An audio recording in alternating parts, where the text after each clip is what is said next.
Pour bien préparer la création de son site éducatif, on doit tout d'abord créer des comptes personnels sur d'autres sites tels que YouTube, où on pourra héberger ses vidéos par exemple, Avoki, où on crée des avatars doués de parole, Aprezi, qui prépare pour nous des présentations originales, et finalement Pixton, qui nous aide à préparer des BD.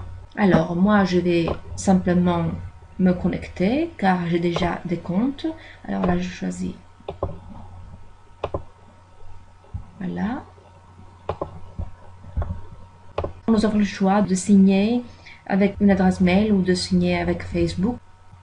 Et puis Pixton, voilà, et finalement Weebly.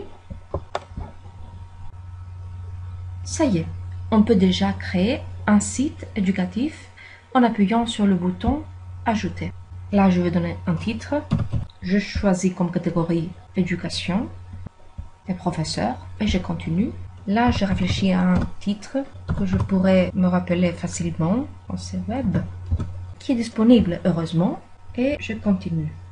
Ma page s'appelle Français et Web et je pourrais l'enrichir en appuyant sur le bouton ici présent. Par exemple, si je veux insérer un paragraphe avec titre, je dois écrire ici mon titre, ici écrire mon texte, etc. Pourtant, il y a des boutons que je ne peux pas utiliser encore, comme par exemple l'insertion d'une vidéo, le lecteur audio, le document intégré, parce que je n'ai pas un compte pro comme c'est indiqué sur ces boutons. Pour pouvoir utiliser tous ces boutons, on me donne le choix d'acheter un compte pro, ce que je ne veux pas. C'est pourquoi je vais choisir mon autre option.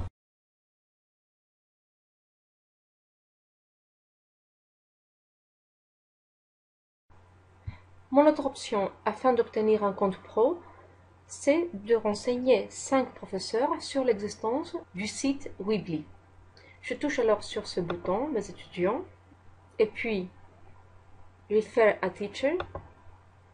J'envoie alors des invitations à 5 professeurs en écrivant leur adresse mail ici. Une fois que ces 5 professeurs s'inscriront, vous allez obtenir un compte Weebly Pro.